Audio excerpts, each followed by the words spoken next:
much as the De Gea thing's pissing me off with Ten Hag, it's like, bro, Oli brought in like 15 man in it. Like, until the manager gets to bring in his own players, and then I actually see who he genuinely wants to keep here.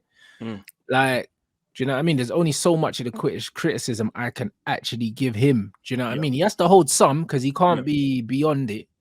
However, yeah, like, we have to give him the chance to bring in his players, because ultimately it's not his team, bro. It's not his team. And we have to hold, when we are talking about him and criticizing him, we have to hold him. We have to hold that in the regard of, we have to hold that as to what we're saying. Like we said, he's not overhauled the squad yet. If he has 6 or 7 of his guys in the squad, then I'm going to be more critical. Then if the squad is 11, 12, 15, 16, man, then it's pretty much your whole team. Then it's like, these are your guys now. So we expect more. So I'm not taking away from what Ten Hag has done so far, but we all know this team needs improvement. I said many times on this show that when we was going through that good run of form, well, more so good run of results, a lot of these players are playing over their maximum or at their maximum. And now we're seeing the drop-off, and players are either playing at their level or below their level. Adding the fact both Martinez and Varane are missing as well. We are missing our 2 first-choice centre-backs. And the thing is, Shaw and Lindelof have actually done okay. Like, minus the mistake that Shaw made for the Brighton game. My main issue isn't with them, because defensively, we've been solid for pretty much the entire season.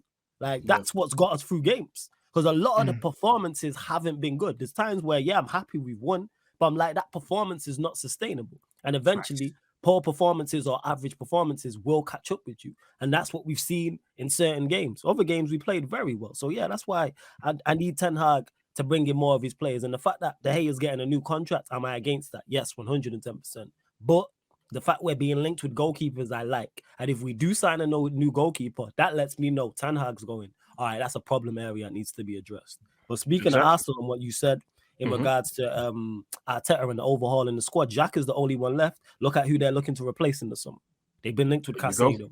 They've been linked with Rice. Let him get his players. We've seen Klopp do it as well. We've seen Pep do it as well. Like, let man get his players before we fully assess him. That's true, man. I like the fact that we've been linked with different goalkeepers as well. It shows that there's a thought behind it. You know, Man United and Erik Ten Hag are looking at maybe replacing him. And it shows we're in the market for one.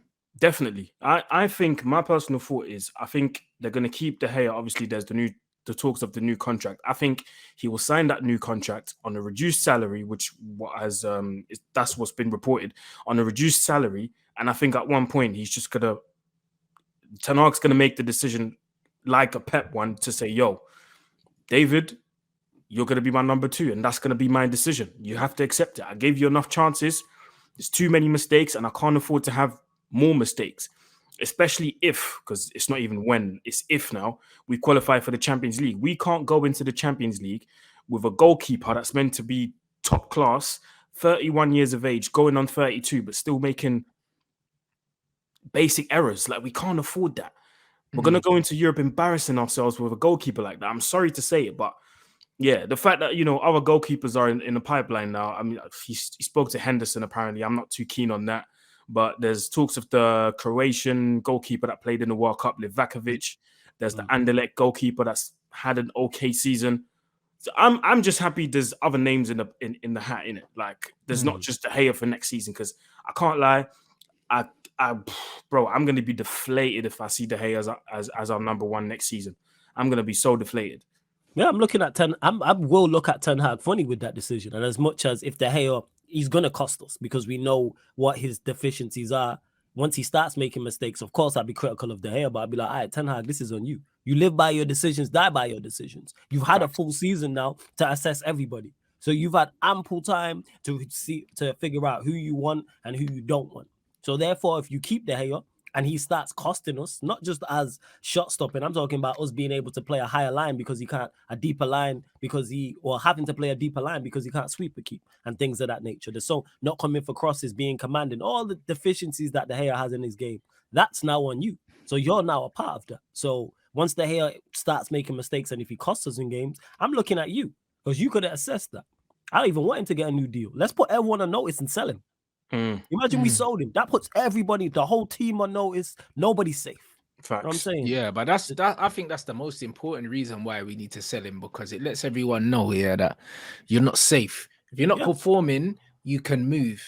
Like that. And I believe that we need that.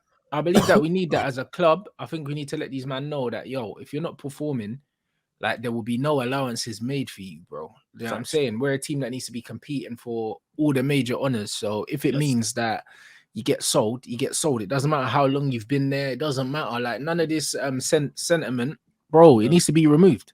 It doesn't. You know what I mean? It is a massive statement getting rid of the longest serving player at the club. Yes. It's a massive statement, and it's one that needs to be made. And it also shows that you're moving on, man. You're moving on. You're willing to revamp the whole squad, and you're moving to go for younger players, man. Now, every team does that. At some point, the oldest players have to go. Yes, 12 years of service and all that. Yeah, that's all good.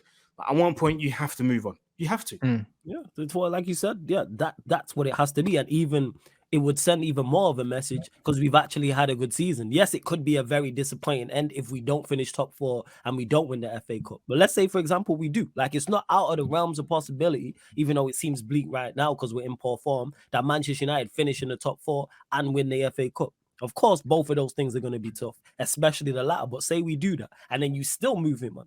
That's you got us to here, but you're not good enough going forward. And that's hopefully what happens. But as long as we see a new goalkeeper come in, that's the main thing I want to see. Whether it's a Martinez, whether it's a Rayo, whether it's a goalkeeper I'd not even heard of. As long as it's a goalkeeper for a decent amount of money and he's like, he's here to be number 1, not number 2.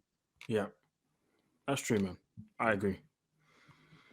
Interesting, bro. Interesting, man. But I don't know. I see guys in the chat talking about I don't know. I see guys in the chat getting rattled about this sale of the club, bro. I'll be real, yeah. I'm extremely relaxed about it. The more stuff that comes out about the club and Ratcliffe, the more calm I am. Do you know what I mean? Like, because I can't believe for 1 second that we're gonna go from the Glazers, yeah, to that scrub. Like, it just doesn't make sense. Do you know what I'm saying? Like, I'm not really concerned about that, bro, because I think these guys know what the ramifications of them staying are, and the Ratcliffe buy includes them staying. You know, like that. So it's one of them things where I just can't see the Glazers staying. They know what it means for the club if they stay. They know what it means for the club's price if they stay, but also they know how volatile the fans are right now. Do you know what I'm saying? Like, they know there's something bubbling under the surface that's ready to go crazy. So I don't think they can afford to stay. Do you know what I'm saying? It's one of them. Even if they wanted to, I just don't think they can. Yeah, because they know if they announce that they're staying and Ratcliffe is coming to take over, Lord knows what's going to happen at Old Trafford. We've seen what happened, was it last year, 2 years ago, when man walked into the stadium and was breaking Sky Sports equipment and stuff. If that happens, I don't want it to happen, but it might be worse. Do you know what I mean?